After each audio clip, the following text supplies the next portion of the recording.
Hello everyone, and welcome to the training video for PlantRight's 2020 Spring Nursery Survey. Please note that viewing this training video is a required prerequisite to participating in the PlantRight survey. After viewing this video, you will then be asked to take a short 5-question quiz on our website in order to access the survey materials.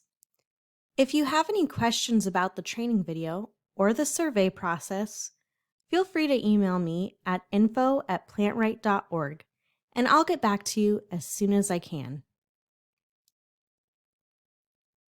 I'd like to start by introducing myself. My name is Alex Stubblefield, and I'm the new project manager for PlantRight. I have been with PlantRight since October 2019, and I am excited to be relaunching the PlantRight survey. Thank you for making some time to spend with me today. Here's what I'll go over.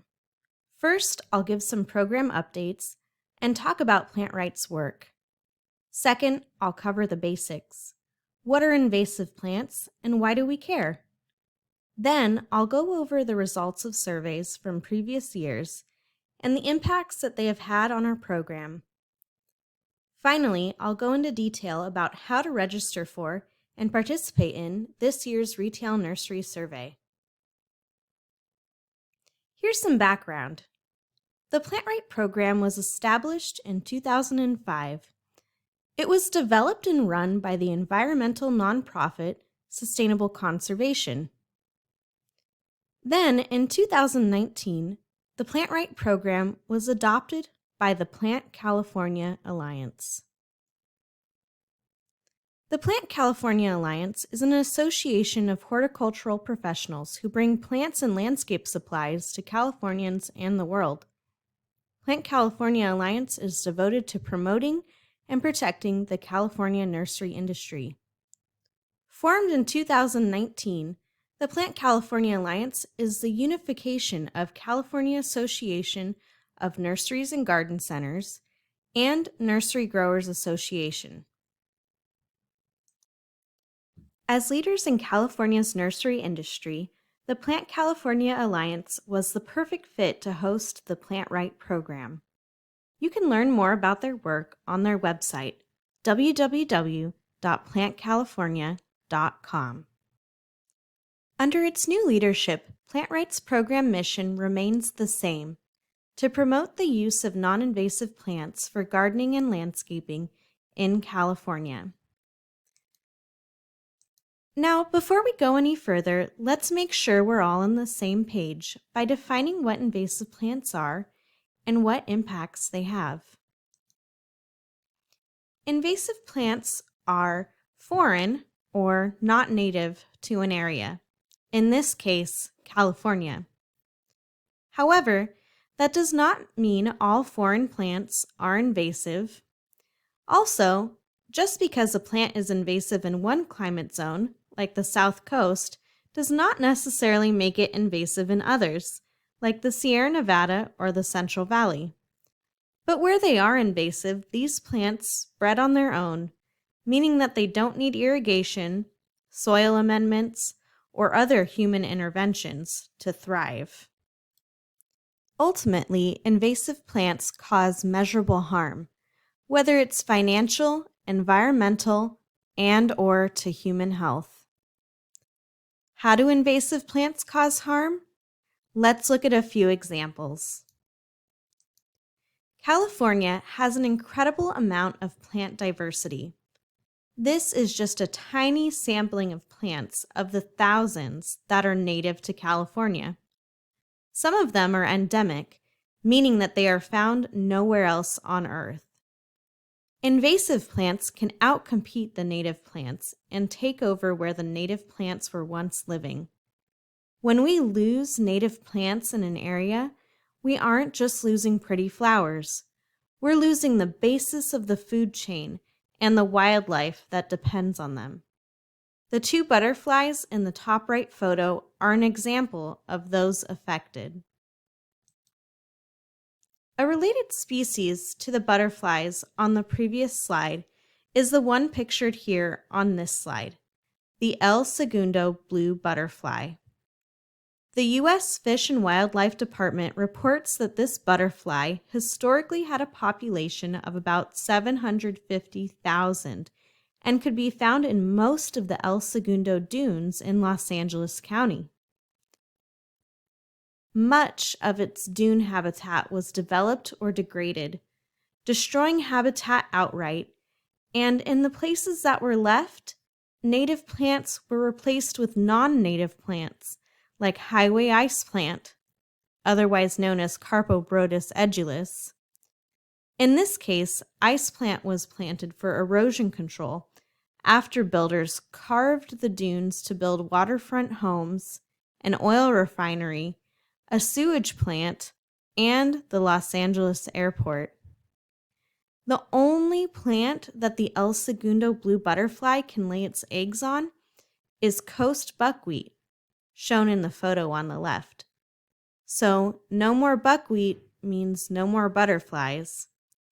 It was listed as an endangered species in 1976. One place where restoration has helped the butterfly is a coastal bluff on Redondo Beach that was covered in ice plant, as shown in the top photo. The bottom photo shows the site after restoration, which included planting coast buckwheat and other native dune plants. Here's another example.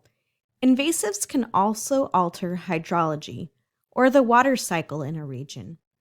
This picture here on screen is not a meadow, but rather a stream in the Sacramento-San Joaquin Delta that has been completely taken over by water hyacinth. This not only reduces the flow of water and makes it difficult for terrestrial wildlife to access it, but it also destroys the aquatic life underneath by reducing oxygen and sunlight levels. These water hyacinth invasions also have a significant economic impact on shipping and recreational boating and water storage in the Delta. What about some other economic impacts? Several invasive plants in California are highly flammable and can increase fire intensity, causing fires to burn bigger, hotter, and longer, as we've all seen or maybe even experienced in the past few years.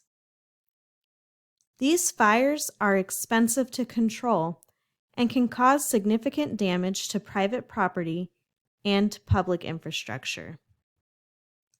Invasive plants are also a problem in agriculture. When invasive plants grow in cropland, they are considered weeds. And as the top agricultural state in the country, a lot of money is spent controlling these weeds, which result in lost agricultural yields and lowered land values. Altogether, invasive plants like these are very difficult and expensive to control. Each year, California spends over $80 million monitoring, mapping, and controlling invasive plants. But this doesn't even consider some of the harder to calculate costs, and the true cost is likely much higher. Here's a summary table of the varied and significant impacts of invasive plants. While it certainly isn't exhaustive, this is part of why we think this issue is so important. Now you might ask yourself, how did all these plants get here in the first place? If we're going to address this, we need to understand where they're coming from. In 2003, a University of California study revealed that almost half of all invasive plants in California were introduced through the horticultural industry. It's important to note that many invasive plants, like pampas grass, were introduced over 100 years ago, before their invasive tendencies were known. Only a small percent of the ornamental plants we use for gardening and landscaping become invasive, and while the majority of these are no longer sold, some continue to be grown for horticultural use today. This isn't about pointing fingers, but rather it showed us how important it is to partner with the industry going forward. we realized we needed to work across the horticultural industry to educate and talk to all sides of the supply chain, from plant propagators to growers, to retail garden centers and nurseries, all the way to gardeners like you. This is the motivation for why the Plant Right program was started. The nursery survey is one of a few approaches that Plant Right takes to combat invasive species. Currently, there are 3 main tiers of our program.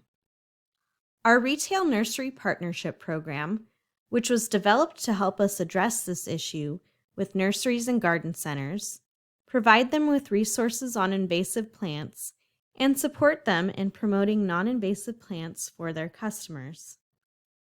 Our continuing education program was launched at the end of 2013 to address the lack of awareness about invasive plants, which species are problematic, and why it truly matters. For master gardeners who are interested, our continuing education program could be a great way to gain some additional continuing education credits. Check with your county coordinator.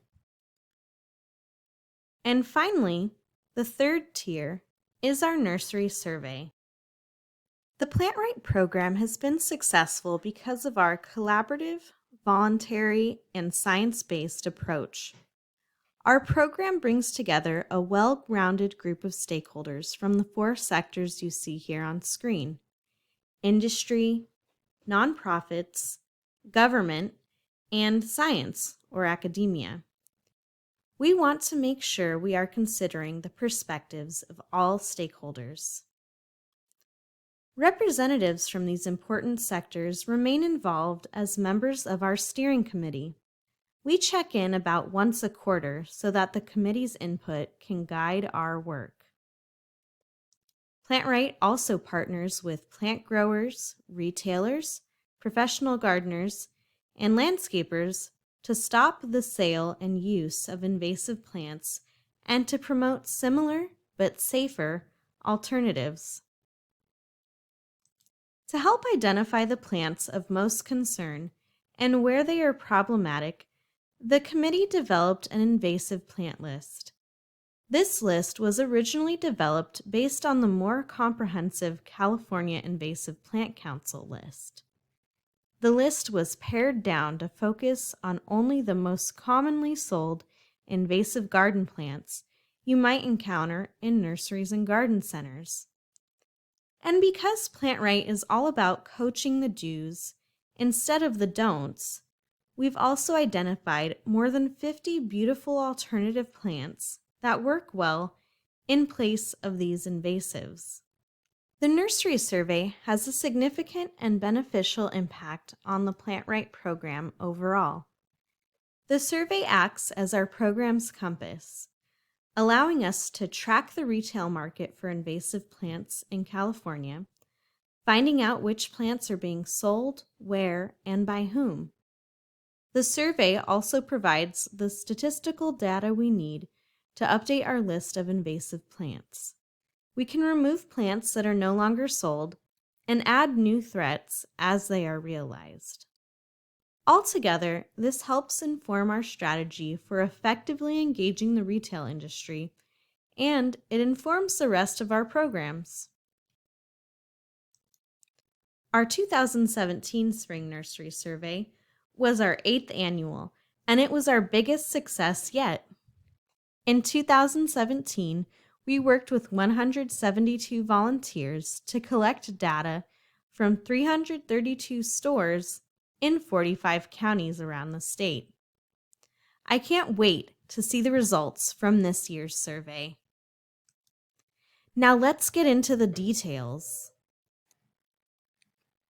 Due to the seasonal nature of gardening and horticulture, with the timing of spring varying regionally, we have split our survey into 2 regions with 2 different timings.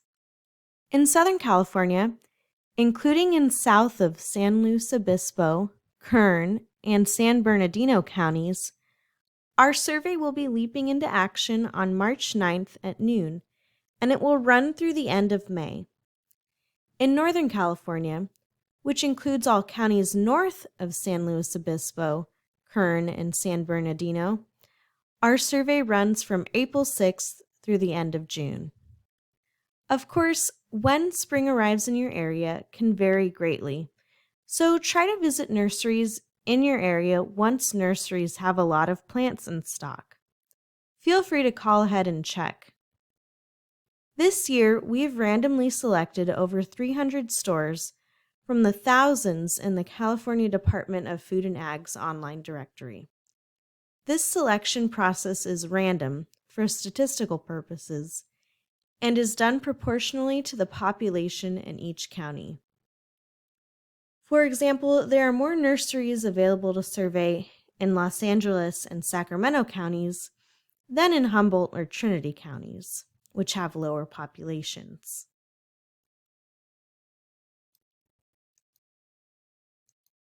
Here are the steps to get involved.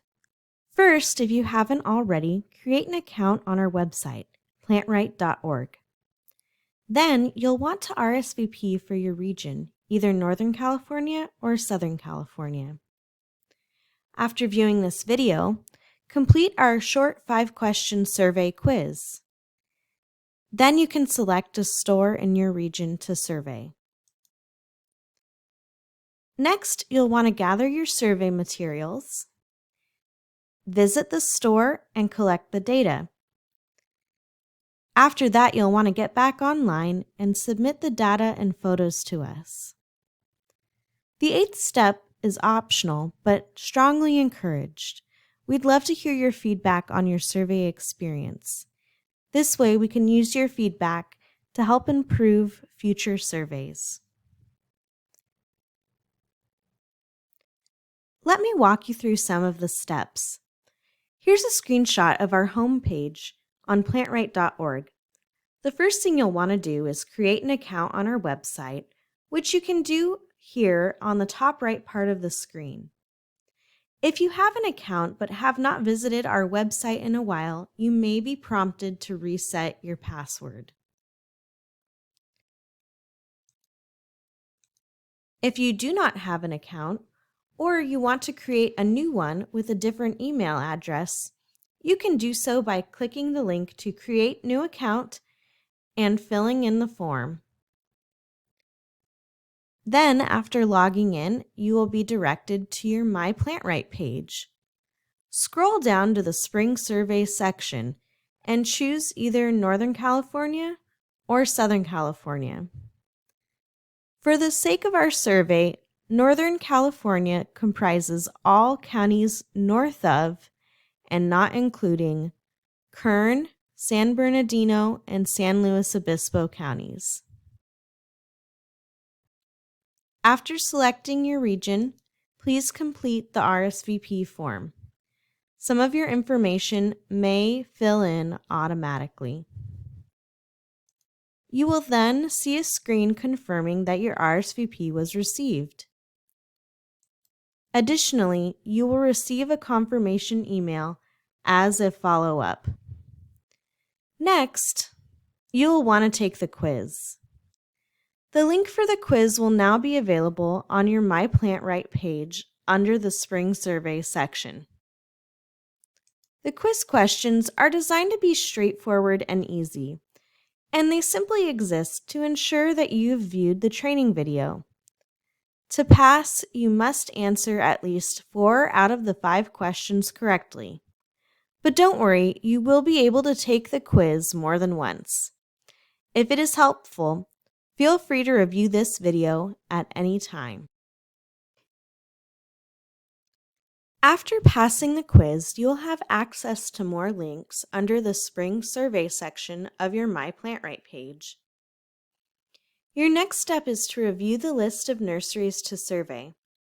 You can access this list through the link shown here by the arrow named Claim a Nursery to Survey. Nurseries will become available for sign-up on our website on March 9th at noon for Southern California and April 6th at noon for Northern California. Please wait to survey once spring has arrived in your area and nurseries have restocked for the season. Once they are posted, the nursery list page will look like this.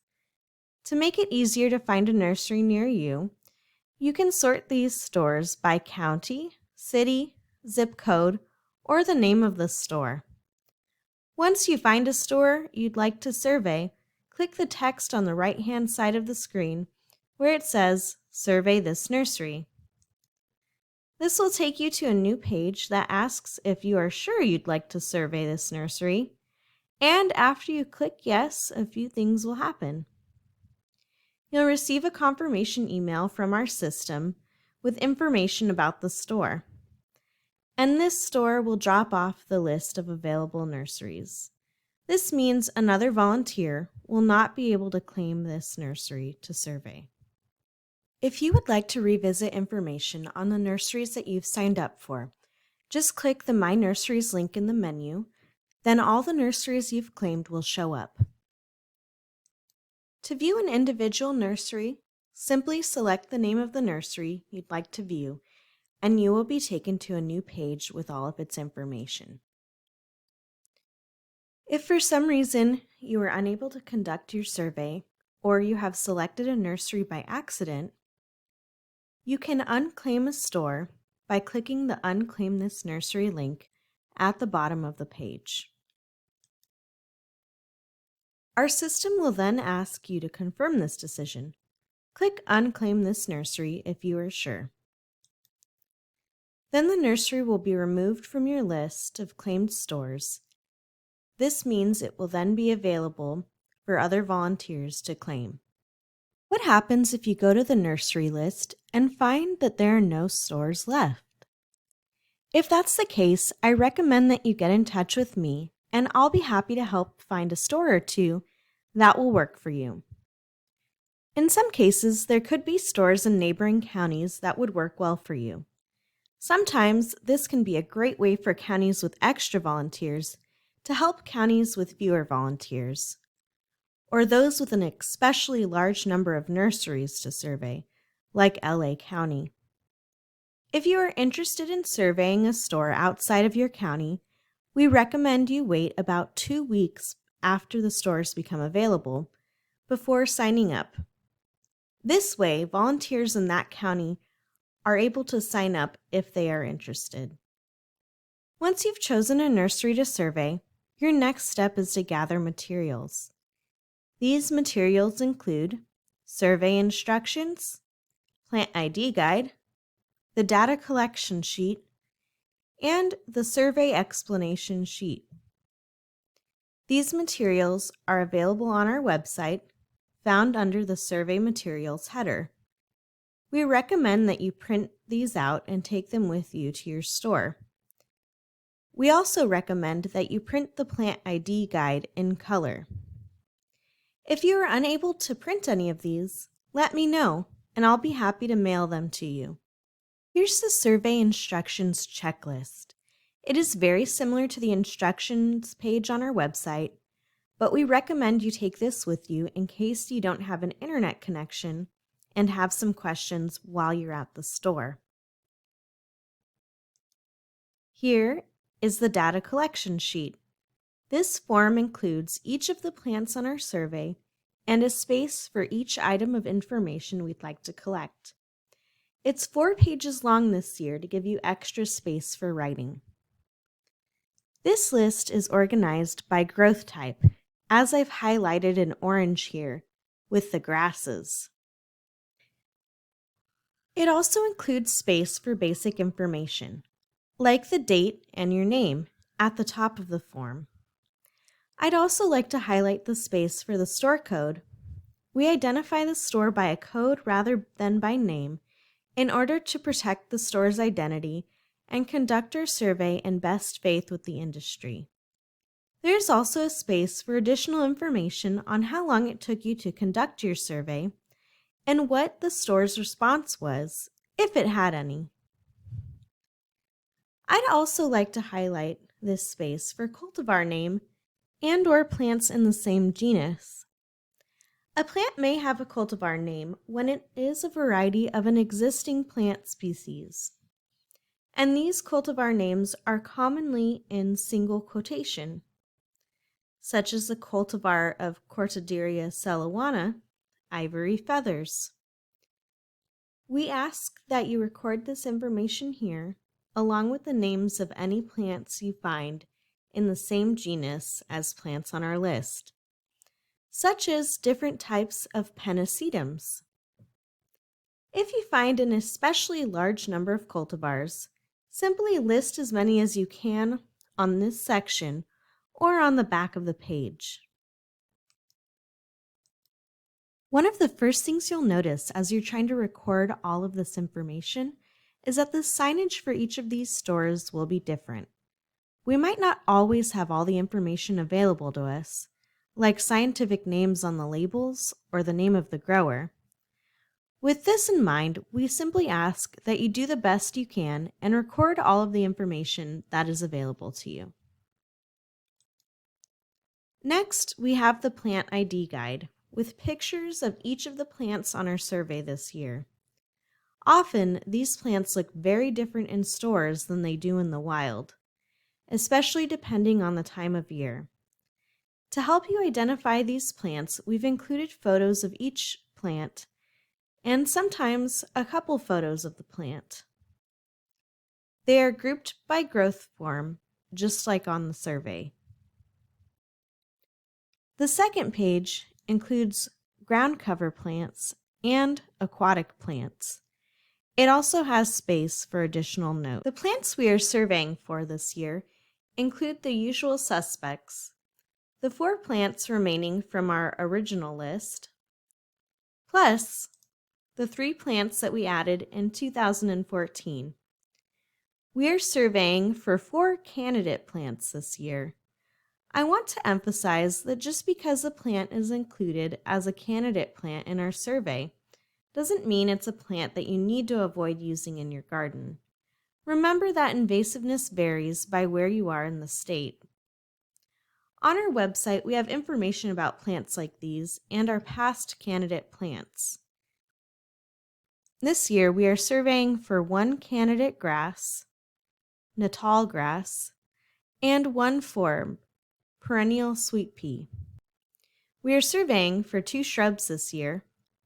Myoporum, on the left, was on our original list, and then it was retired because of a pest issue with thrips. Now that a new thrips-resistant cultivar, Myoporum clean and green, has been developed, we want to see if the species has regained any popularity in the nursery industry. Italian buckthorn is the other shrub we are surveying for. It is one of the species on our watch list. The last material on this list is our explanation sheet. This contains background information about PlantRight, our survey, and answers to some frequently asked questions, which you can use to answer questions you might encounter during your visit. This leads us to the question of how exactly should you interact with store staff? We do our best to conduct this survey in good faith with the nursery industry. Since this survey is not tied to any regulatory efforts, and all information is kept confidential, there is no risk to stores. As a result, we do welcome you to inform the stores that you are there to conduct the survey. No disguises are necessary. If you find yourself talking with a store employee, this would be a good opportunity to use the explanation sheet. It has a lot of good talking points, and you can leave it with store staff if you would like. We encourage you to refer staff to PlantRight's website if they have a question you are unsure how to answer, or if they'd like to learn more. If you would prefer not to engage the store staff, that is okay too. Information gathering like this happens in the industry, and our survey is not unique. In the unlikely event that you are asked not to complete the survey, please respect the store's request and leave courteously. If this happens, please let us know and we can address this on a case-by-case basis. This has only happened a handful of times over the past few years, but we'd like you to be prepared. Lastly, I'd like to remind you that the purpose of this survey is data collection and not outreach. So we kindly ask that you refrain from doing any advocacy during your nursery store visit. Once you have all your materials, your next step is to visit the store. We recommend that you give yourself 45 to 90 minutes for the survey. How long it will take you depends on store size, layout, and how well plants are labeled. If a nursery is especially large, you may want to bring a friend to help you survey it. It is helpful to note that annuals, indoor plants, edibles, and native plants will not show up on our list, so you can skip these sections entirely. If you find an invasive plant, the first thing you'll want to do is record the information available on the survey form. Next, you'll want to take a photo of the plant. We ask that you take at least 2 photos, one of the plant itself and one close-up of the plant label. These photos are very important and allow us to verify the identity of the plant. In some cases, plants can be mislabeled. If there's extra confusion, please collect all the information you see and take a few extra photos to help us verify the plant's identity. This year, we are also asking that you take and submit photos of the cultivars you find of the invasive plants on our list. To give you an example, let's consider Pennisetum cetaceum, green fountain grass, here on the screen. This plant has many cultivars, some of which are not problematic, including this cultivar, Fireworks, Bunny Tails, Fairy Tales, and this one, Eaton Canyon. If you find an unreasonably large number of cultivars, do not feel obligated to submit a photo of each. Simply list them on the data collection form as we mentioned above. And remember, there's no need to include photos of related plants like Pennisetum orientale, which is in the same genus Pennisetum, but is a different species. Just note their presence on the data sheet. Sometimes photos can be distant, blurry, or lacking in reference, which makes it difficult for us to verify these plants. Because these photos are so critical, we'd like to emphasize the importance of taking clear photos. And if you have a digital camera or you're taking pictures with your phone, please check over your photos before you leave the store in case you need to take another one. And remember, there's no harm in taking some extra photos.